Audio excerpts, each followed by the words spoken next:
Bienvenidos todos ustedes, vecinos de Azcapotzalco, compañeros de trabajo y todos los visitantes de este jardín.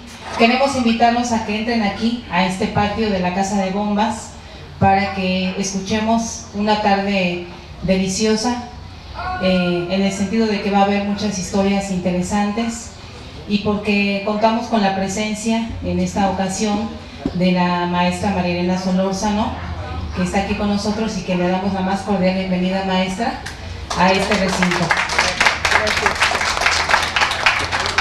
Y bien, pues en nombre de la Delegación Azcapotzalco, de la Dirección General de Desarrollo Social y de la Subdirección de Educación, hacemos esta primera presentación que titulamos Reencuentro con la Historia. Nos parece importante hacer este reencuentro con la historia, puesto que este lugar, la Casa de Bombas, tiene una gran historia y trayectoria y durante muchos años albergó el acervo documental del Archivo Histórico Azcapotzalco. Una de las propuestas del maestro Pablo Moctezuma para este espacio es que precisamente el Archivo Histórico se ubique en este lugar, que fue su lugar de origen, y que lo importante es que la comunidad reconozca este espacio como suyo, un espacio de encuentro con la historia y con la cultura de Azcapotzalco. Así que comenzamos este ciclo de charlas, esta es la primera del reencuentro con la historia y con la presentación de la maestra María Elena Solórzano, con este tema que hoy trae, que es el Panteón Vecinal de San Juan Tlalhuaca, uno de los barrios más importantes. Sí, bueno, sabemos que todos son muy importantes, sin embargo el barrio de San Juan Tlalhuaca tiene varias particularidades que lo hacen muy especial, sobre todo como en ese sentido el Panteón Vecinal. La maestra María Elena Solórzano hizo una investigación de campo en el que entrevistó a muchos vecinos de San Juan Tlalhuaca, tomando algunas referencias en relación a por qué le dan tanta importancia al Panteón Vecinal de San Juan Tlalhuaca, qué encierra, qué historias encierra el hecho de que tengan un panteón vecinal, y sobre todo pues el conocer estas historias nos va a permitir también disfrutar de este libro. Ella hizo una recopilación de todo ello en este libro que se llama así, El Cementerio Vecinal de San Juan Tlalhuaca. Así es que, pues sin más preámbulo, maestra María Elena Solórzano, le vamos a ceder el micrófono para que entonces ahora usted nos comente sobre este importante tema. Adelante.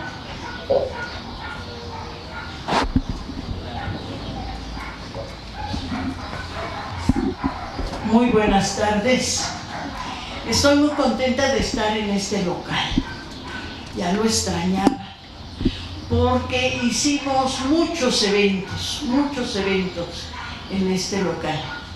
Y además fue la primera sede formal en el que se asentó el Archivo Histórico de Azcapotzalco, que les voy a contar un poquito.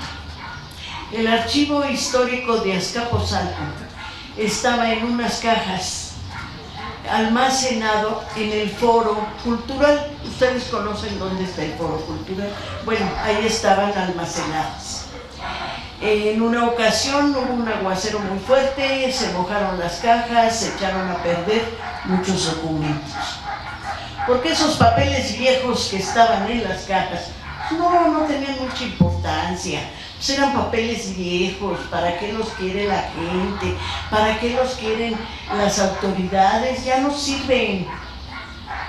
Nos enteramos los cronistas que estaba ahí, y mi compañera Yolanda Parellón y una servidora nos propusimos rescatar ese archivo. Inclusive pagamos de nuestra bolsa el traslado, compramos un archivero y nos prestaron una mesa, y entonces se le dio como lugar la Casa de la Cultura, un pedacito de la Casa de la Cultura. Ahí se puso provisionalmente el Archivo Histórico. Cambiaron autoridades, estaba el PRI, cambió otra vez el PRI, y fui al archivo porque mi compañera y yo hasta nos enfermamos por estar aspirando el polvo y las bacterias y los hongos, entonces dejamos un ratito, Yolanda y yo, de ir todas las tardes, y yo dije, bueno, y ya nosotros dejamos el archivo, ¿qué pasó? Pues ahí voy a preguntar al director que quedó de Casa de Cultura. Señor director, ¿no es usted tan amable de decirme dónde está el archivo histórico que estaba aquí en esta sala? ¿Archivo histórico? No, aquí no había ningún archivo histórico. Sí, yo vine a su inauguración. ¿Sí o no, Toña? ¿Se hizo la inauguración aquí? No, aquí no hay archivo histórico. Señor, sí hay archivo, sí había archivo histórico. Bueno, si se refiere usted a unos papeles viejos que están en unas cajas ahí debajo de la escalera, a lo mejor ese es. Ya fuimos a ver, pues sí, ese era. Se volvió a rescatar. En este rescate interviene Toña Zempoalteca y Rico, el arqueólogo Gilberto Pérez Rico, y se vuelve otra vez a tratar de instalar el archivo histórico. Por fin, cuando está Pablo Moctezuma Barragán, él dice: el lugar ideal para que esté el archivo debe ser en el centro de Azcapotzalco, para que la gente tenga acceso a él fácilmente, sin tener que tomar un transporte en especial. Cuando venga su mandado, cuando esté sentada descansando, etcétera, pues que pase al archivo histórico, que los niños de las escuelas también accedan a esta información. Y entonces se adaptó este local para que albergara el archivo histórico. Aquí trabajamos mucho tiempo, sobre todo Toña, y dimos muchas pláticas y muchas conferencias. Se hicieron encuentros de crónica, es decir, tenía mucha actividad. Pero cuando se traslada ya por La Naranja, pues ya estaba un poquito difícil ir hasta allá, hasta para los cronistas, porque pues teníamos que pagar taxi para llegar hasta ese lugar. Bueno, esa es rápidamente la historia del archivo histórico, que nuevamente está en la sede que se le había asignado por muchas razones, pero sobre todo por la cercanía al pueblo de Azcapotzalco, porque para el pueblo de Azcapotzalco es muy fácil venir aquí. En cambio, para allá era un poco difícil llegar. Bueno, la plática para la que me invitó Toña, mi querida Toña, es para que hable del Panteón Vecinal de San Juan Tlihuaca. Bueno, ¿y por qué elegí un panteón? Bueno, pertenezco a la red de estudios y cultura funerarios, y la mayoría de la gente piensa: uy, qué mello, puros muertos. Pues no, es sumamente interesante, sobre todo para los mexicanos, que para nosotros la muerte es algo muy, muy importante. Es algo con la que nos identificamos, con la que jugamos, y entonces adquiere una dimensión diferente entre los mexicanos la muerte. Acabamos de pasar Día de Muertos y ustedes vieron cuántas actividades se realizaron en torno a la muerte, y todas fueron actividades muy hermosas, muy bonitas, en las cuales participó el pueblo de Azcapotzalco.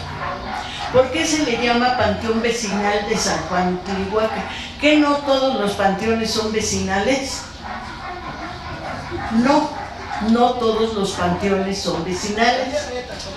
Cuando don Benito Juárez estaba en la presidencia, él decretó que los panteones salieran de los atrios de las iglesias, porque inclusive aquí en la parroquia que ahora es catedral, en la parroquia de Azcapotzalco había cementerio, y por ahí, cuando me toque ese tema, les traeré las fotos donde están las tumbas que había en aquel entonces, antes de 1800. Ahí se enterraban cristianos, y en todas las iglesias de Azcapotzalco se enterraban los muertos, menos del siglo XIX para acá, pero en las anteriores, en todos los atrios había cementerios. ¿Hay alguien aquí de Santa María Malinalco? ¿Quién? Pues pase. Es que está jugando ajedrez. Ah, está jugando ajedrez. Bueno, entonces no me dejará mentir que en Santa María Malinalco había tumbas. Quitaron esas tumbas, quedó el atrio muy bonito, muy amplio. Ahí había tumbas. Si se dan una vueltita por San Simón, ¿saben cuál es San Simón? A ver, levante la mano, ¿quién sabe cuál es San Simón? A ver, ¿cuál es San Simón? A ver, sin miedo. Hay también las que juegan ajedrez. Oiga, no, yo ya me voy a ir para allá. Mejor. San Simón está aquí, cerca del mercado, en donde baja la avenida que viene de la UAM. Cuando llega a la capilla de San Simón, toma el nombre de San Simón, y después ya se convierte en centenario. Esa capilla es del siglo XVII, y ahí también había panteón. Todavía encontramos unas lápidas por ahí recargadas en la pared que deberíamos rescatar porque son de ese entonces. Bueno, San Simón. Tenemos San Pedro Jalpa. También por ahí había algunas tumbas. Tenemos San Juan Tlihuacán, que en la parroquia de San Juan Tlihuacán tiene un atrio muy grande, y ese atrio estaba lleno de tumbas también. Pero en ese entonces que estaban los cementerios en las iglesias, quienes controlaban los entierros y todo lo referente a los cementerios, adivinen quiénes eran. Fuerte, sin miedo. Los padrecitos. Entonces los padrecitos cobraban de acuerdo, dicen que como es el sapo es la pedrada, ¿verdad? Pues aquí también. Los pobres que no tenían mucho que pagar, pues ellos los enterraban allá cerca de la entrada, ¿no? Conforme la gente iba teniendo más dinerito, pues iba acercando a la iglesia. Y a los que eran más pudientes, los enterraban afuera de la iglesia. Y los bien ricachones, adentro de la iglesia, más cerquita de Tata Diosita, ¿verdad? Viene Benito Juárez y prohíbe que en las iglesias existan cementerios.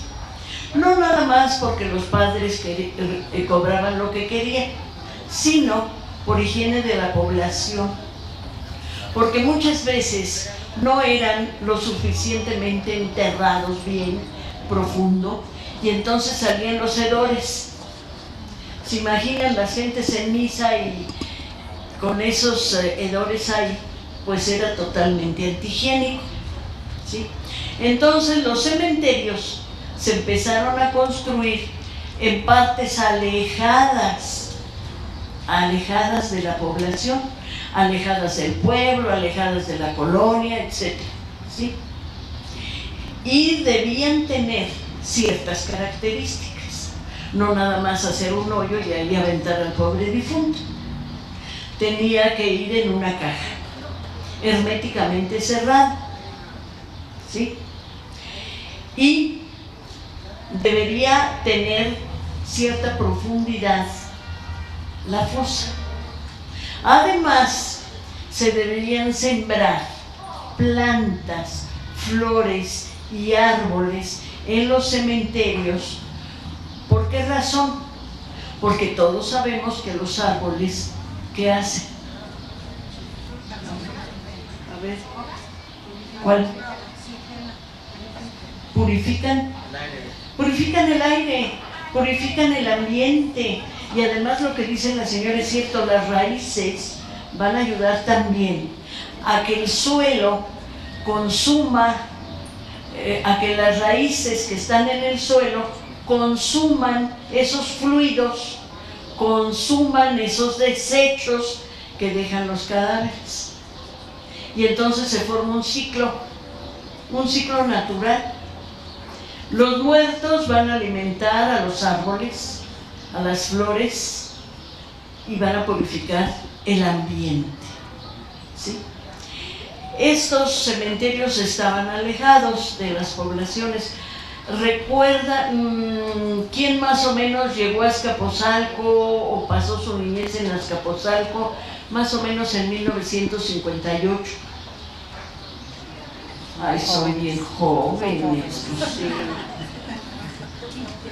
Bueno, fue cuando se inauguró el Panteón de San Isidro. Todos conocemos el Panteón de San Isidro, ¿verdad? El Panteón de San Isidro estaba lejos, muy lejos. Ahora, pues ya quedó rodeado por el pueblo de Azcapotzalco, por las construcciones. Pero en aquel entonces, el Panteón de San Isidro empezaba. Y yo me acuerdo, porque mi papá fue de los primeros difuntos que llegaron ahí al Panteón de San Isidro. Estaba en la primera fila, al fondo del panteón, estaba en la primera fila, y de ahí ya se fue ocupando. También los otros panteones estaban lejos. Santa Lucía estaba lejos. Hasta después se fundó la colonia que se llama, ahorita se me fue el nombre, la que estaba frente al quemador, Plenitud, la colonia Plenitud. Si nos damos una vuelta por el Panteón de San Isidro, vamos a ver que hay pedazos de ataúd por ahí, palos malolientes, feos, pedazos de ropa, y nadie los quita y los pone en la basura. ¿Cómo es posible, digamos, que... Y el Panteón de San Isidro es un panteón bonito, ¿sí? Pero yo les aseguro que el de San Miguel Amantla es más bonito, y el de San Pedro Jalpa también. Bueno, con decirles que hasta les dan a uno ganas de quedarse ahí. No es cierto.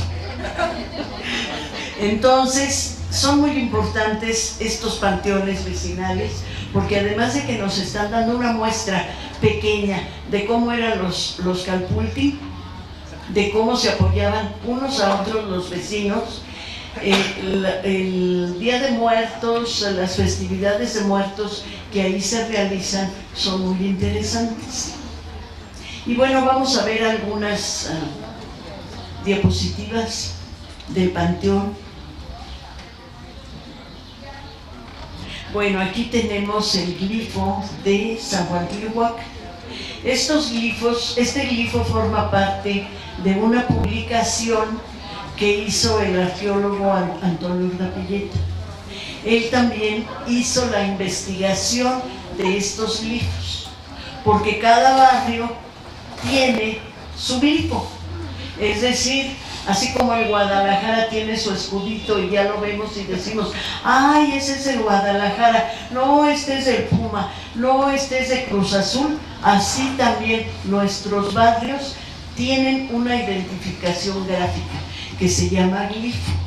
Aquí tenemos el de San Juan Tlihuacán. Bueno, ahí en aquel extremo vemos el glifo de Azcapotzalco, que este glifo está en el Códice Mendocino, y que es una hormiga rodeada por 13 granos de maíz y granos de arena. Ese es nuestro glifo. Nosotros somos los habitantes del hormiguero.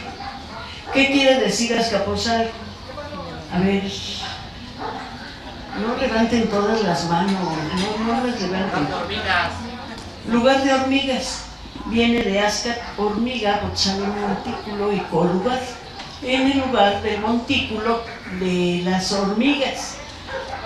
Nosotros somos hormigas, por eso este pueblo es tan laborioso, por eso este pueblo es tan trabajador, porque el animalito que nos representa es una hormiga, y las hormigas tienen como característica el ser sumamente laboriosas. Acá vemos una pequeña escultura de el Camposanto de niños. Es el que le da, si ustedes lo reconocen, es el que pusimos en la portada del libro de San Juan Tlihuaca, ¿sí? Observamos las esculturas de este panteón. Son esculturas populares. ¿Qué queremos decir populares? Bueno, ningún gran artista vino a esculpirlas, muchas son hechas en serie, pero muchas son hermosas, están muy bonitas y representan el sentir popular. Porque los cementerios tienden mucho a imitar a los gringos. Ahí en una lapidita así chiquita nada más dice el número de la tumba. Y ya, y todos igualitos, igualitos, igualitos, igualitos. Nuestros cementerios son más individualizados. Es decir, cada familia pone una escultura que le gusta en su tumba. Y entonces encontramos mucha variedad de motivos en todo el panteón, ¿sí? Este es un angelito. Y está, si ustedes se dan una vuelta por ahí, lo van a encontrar en la sección de niños, en el cementerio de niños. Bueno, aquí tenemos una tira que nos dice de cómo fueron llegando los habitantes aquí al Valle de México. Siguiente. Aquí vemos una parte de las exequias de Tezosomo. Yo quisiera leerles un poquito de esto, un fragmentito para no aburrirlos, de las exequias del gran Tlatoani Tezosomo. Las exequias de un güey tlatoani eran, hago la aclaración que güey es grande en náhuatl, de un güey tlatoani eran diferentes a las de la gente común y corriente, revestían gran esplendor, se mandaban mensajeros a todos los lugares para que fueran a mostrar sus condolencias y asistieran a la ceremonia de la cremación, que a semejanza de los griegos constituían las honras fúnebres que se ofrecían a todo señor principal. Tomando como base los ritos funerarios de los tepanecas y los relatos que varios historiadores y cronistas hacen sobre las exequias de Tezosomo, imaginemos a una doncella que asistió a los funerales y nos platica su experiencia. Mi nombre es Sigüet.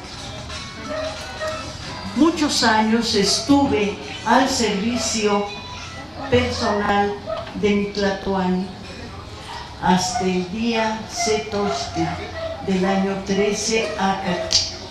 Tezosomo vivió más de 100 años. Era tan anciano que estaba falto de calor. para calentarlo, lo metíamos en un gran canasto y lo cubríamos alrededor con suave algodón. Cuando murió, lo despojamos de todos sus vestidos. Se preparó una infusión de olorosas hierbas y con un lienzo limpiamos con mucho cuidado todo su cuerpo para que la piel quedara impregnada de tan delicado aroma.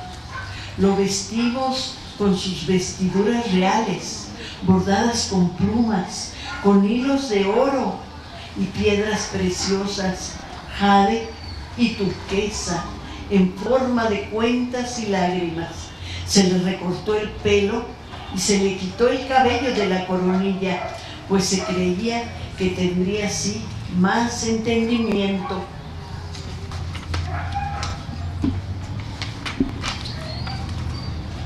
Para llegar al Tlaloc, a donde irá, pues murió con los pies hinchados por retención de agua. Se le colocaron sus joyas, orejeras, besotes, nariguera, pectoral, brazaletes, ajorcas y sus cascabeles, todos elaborados en oro por los orfebres del barrio de Amantla, donde viven los artesanos y artistas. También le calzamos sus sandalias adornadas con suelas de oro y le colocamos en la cabeza su copili de plumas de quetzal. Le abrimos la boca y le pusimos varias piedras de jade que representan el corazón del difunto. Encima de sus vestidos lo amortajamos envolviéndolo con varias mantas, cerca de 17, las telas más finas y costosas, tejidas por las mujeres más expertas para estos menesteres y bordadas con muchas perlas. Lo olearon y solo quedó el rostro descubierto. Por último, le cosieron con hilos muy delgados una manta en la que los tlacuilos habían dibujado el rostro de Tezcatlipoca. Entre todos acomodamos el cuerpo sobre una estera como si estuviera sentado. Uno de los artesanos, tallador de piedras preciosas, elaboró una hermosa máscara de turquesa con los rasgos del rostro de Tezosomoc que le colocamos sobre su faz. Pues esa era la costumbre entre los tepanecas. En otros señoríos les ponían una máscara de oro. 4 días duró la exposición del cuerpo. Durante ese tiempo se sacrificaron esclavos, se llevaron ofrendas, se dijeron discursos, se cantó y se bailó. También se sirvieron tamales de diferente hechura.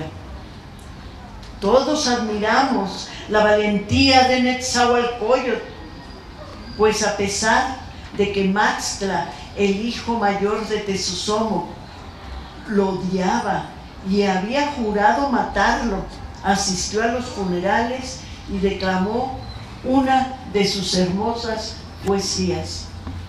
¿A dónde iremos? ¿A dónde iremos donde la muerte no existe más? ¿Por qué viviré llorando? Que tu corazón se enderece. Aquí nadie vivirá por siempre. Aún los príncipes a morir vinieron. Los bultos funerarios se queman. Que tu corazón se enderece. Aquí nadie vivirá para siempre. Yo lo pregunto. Yo, Netzahualcóyotl, lo pregunto. ¿Acaso de veras se vive con raíz en la tierra? Nada es para siempre en la tierra. Solo un poco aquí. Aunque sea de jade se quiebra. Aunque sea de oro se rompe, aunque sea plumaje de quetzal se desgarra. no para siempre en la tierra, solo un poco aquí. Y después aquí vemos una escena de cómo se hacía el rito funerario cuando se quemaba el cadáver. Se hacía una pira. Aquí hay gran similitud con los griegos. Hay que recordar que a los hombres nobles, a los capitanes, a los reyes, se les honraba. Inclusive los que habían muerto en alguna batalla, se procuraba rescatar el cadáver para honrarlo. ¿Y cómo lo honraban? Haciendo una pira y quemándolo. Entonces a Tezosomoc, como gran Tlatoani, como güey Tlatoani, también lo incineran. Son llamados todos los señores de los poblados cercanos, de los grandes señoríos, y asistieron. Y dicen que todos alrededor, con gran ceremonia, lloraban la muerte de Tezosomoc. Aquí vemos una ilustración que se tomó del libro Azcapotzalco en el tiempo. Vemos cómo los grandes señores están presentes en estas exequias, en estos funerales en los cuales se crema a Tezosomoc.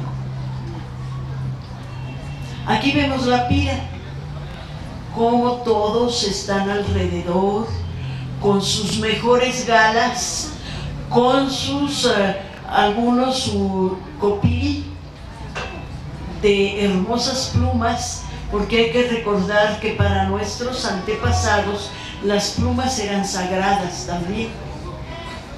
Vemos ahí algunos estandartes, algunas banderas que representan los pueblos, que tienen la representación de todos los pueblos que estaban alrededor de la cuenca de alrededor del lago, en la cuenca de México, inclusive más lejos. Bueno, esta es una representación de la muerte del Señor de la Muerte que hizo un artista que se llama Mauricio Vega, Mictlantecutli. Aquí vemos una pintura que podemos observar en San Juan Teotihuacán y que está representando a Tlaloc. Tlaloc está en medio, y eso que se ve así son los bienes, que se ve como un penacho, son los bienes que está repartiendo a la tierra Tlaloc.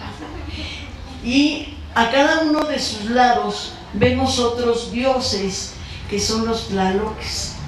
Los tlaloques tienen unos cántaros llenos de agua. Cuando estos se rompen, llueve. Y el trueno es la rotura de ese cántaro. Vean ustedes qué cosas tan poéticas, tan hermosas nos muestran nuestros antepasados.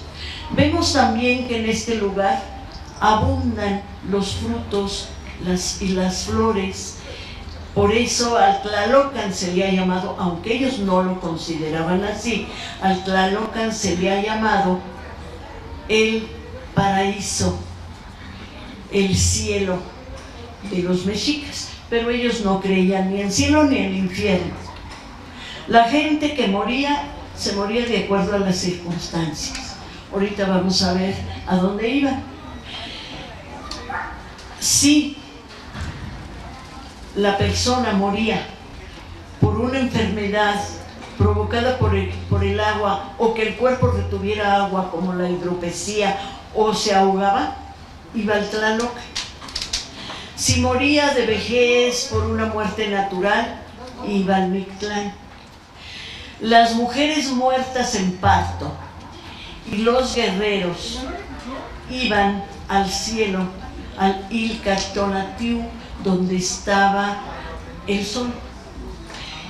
y los guerreros, las mujeres, iban a acompañar al sol desde el amanecer hasta el mediodía. Del mediodía en adelante, hasta que se ocultaba, eran sustituidos por los guerreros. Entonces no era porque se portaran bien o porque se portaran mal.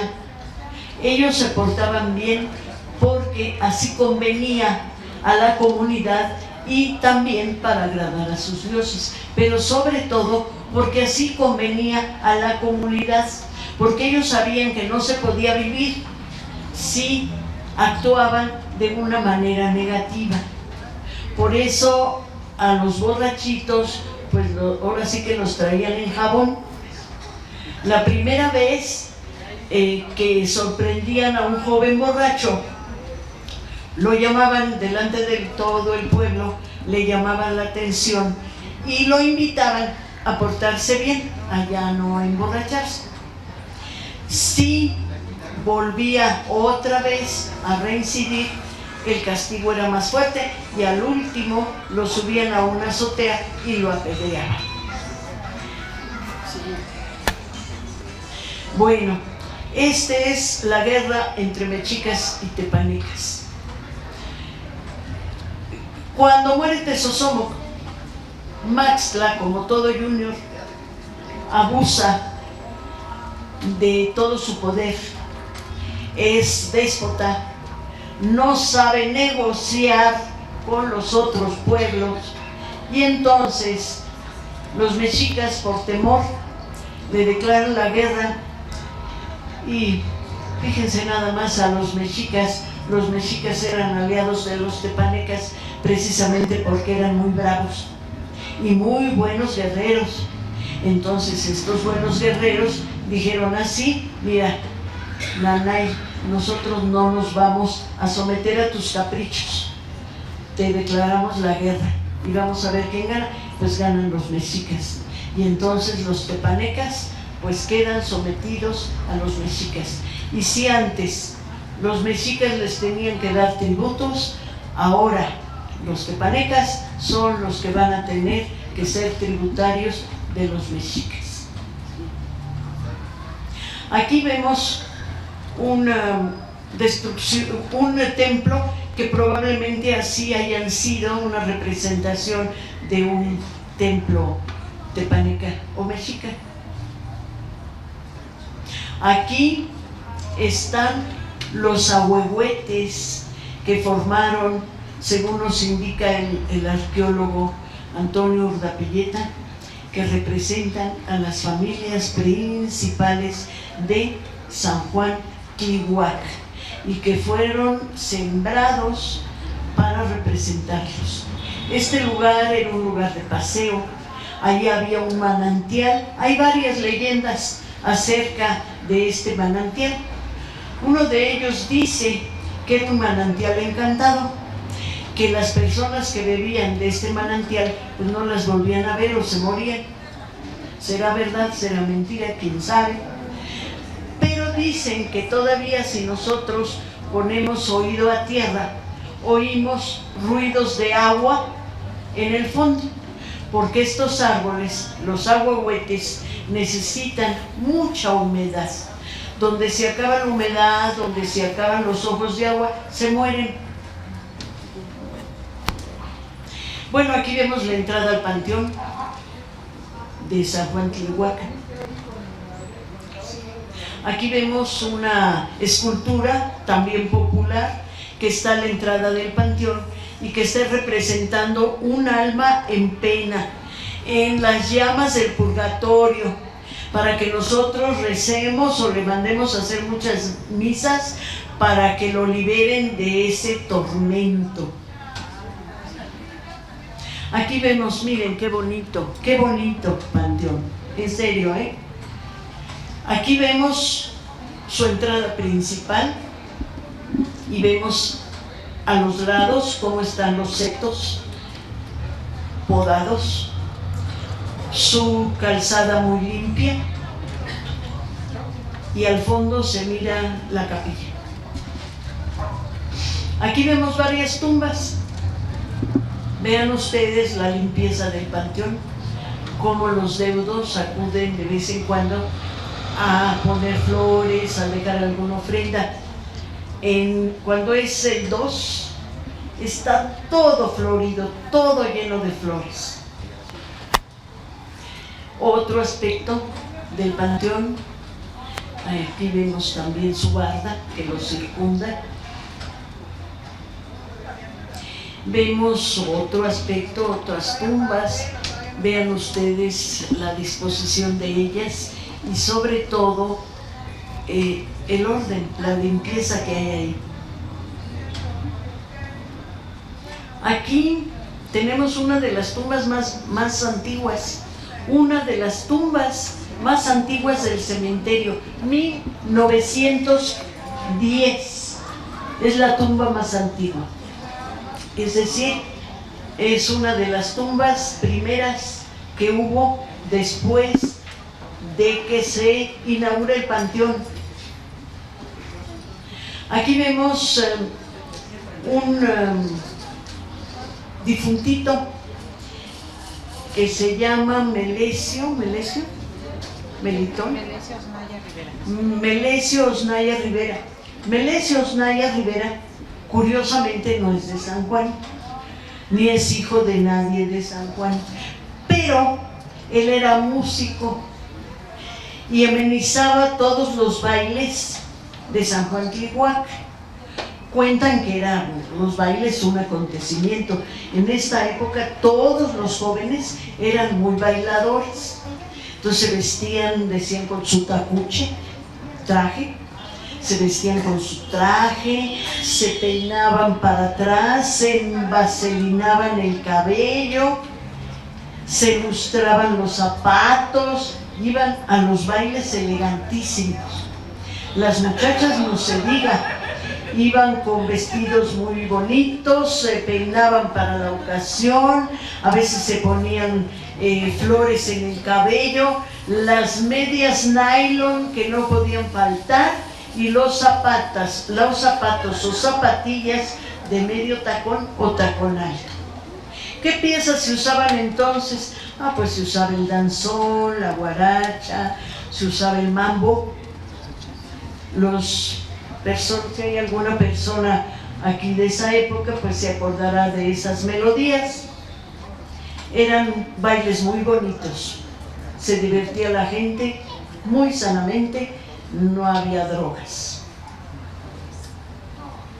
Aquí vemos una tumba de un bebé, de un niño.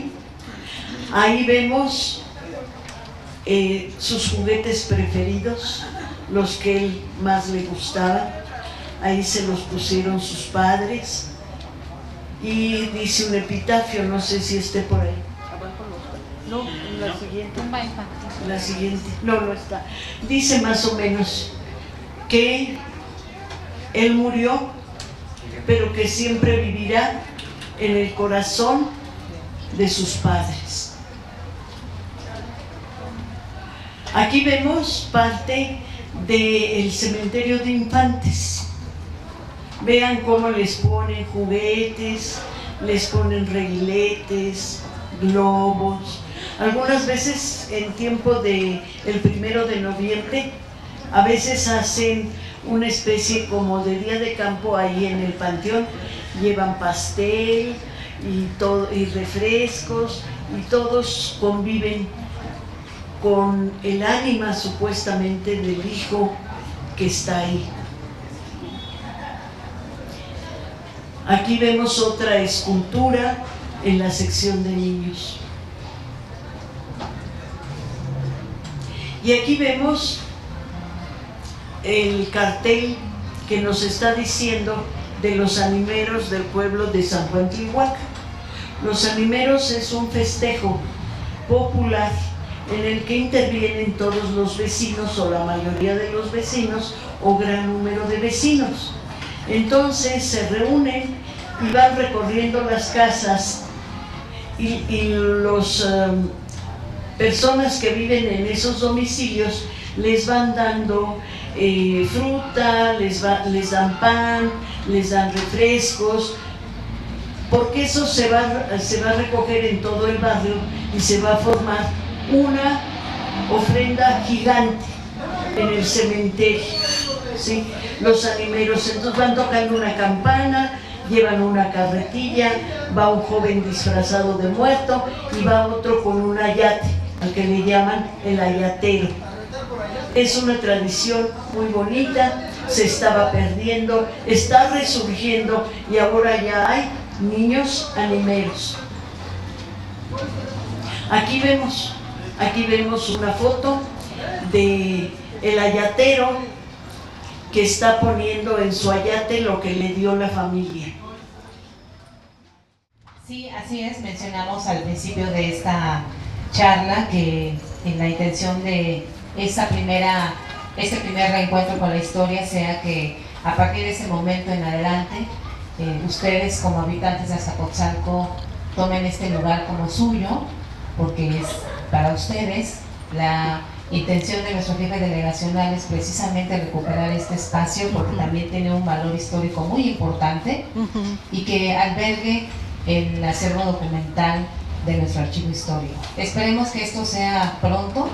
Estamos en esta etapa de hacer toda la preparación, pues ustedes saben que todo lleva un tiempo para hacer las restauraciones y los arreglos necesarios. Sin embargo, la recuperación del acervo documental ya comenzó o ya está en proceso de retomar sus trabajos. En este momento todo el acervo documental se encuentra en el Azcapaqui porque es el lugar donde se le asignó un espacio en el archivo histórico y bueno, estamos con la idea de comenzar los trabajos de revisión, de catalogación, de clasificación de los documentos que existen y poder ir dando poco a poco a conocer a ustedes con qué contamos, qué hay en el archivo histórico que pueda ser de gran interés para toda la comunidad de Azcapotzalco en general. Y aquí en este espacio es donde estamos proyectando hacer una exposición de cada uno de los documentos que consideramos que vale la pena que ustedes los conozcan. Así que esperemos que este sea el punto de partida para muchos eventos más. Agradecemos a todos infinitamente que hayan estado acompañándonos y sobre todo pues que estamos ahora ya organizando una segunda sesión de estas charlas. Próximamente les pondremos aquí nuestros avisos. Ustedes dejaron algunos sus datos, nos encantaría volverlos a invitar personalmente vía telefónica o si dejaron un correo electrónico también para que entonces contactemos y nuevamente nos veamos por aquí el próximo 10 de diciembre a las 5 de la tarde. Es la siguiente charla y esperamos contar con su presencia. Pues muchas gracias a todos y bueno, seguiremos disfrutando de este rico chocolate. Buenas noches. Gracias, Tony. Así ni me moví.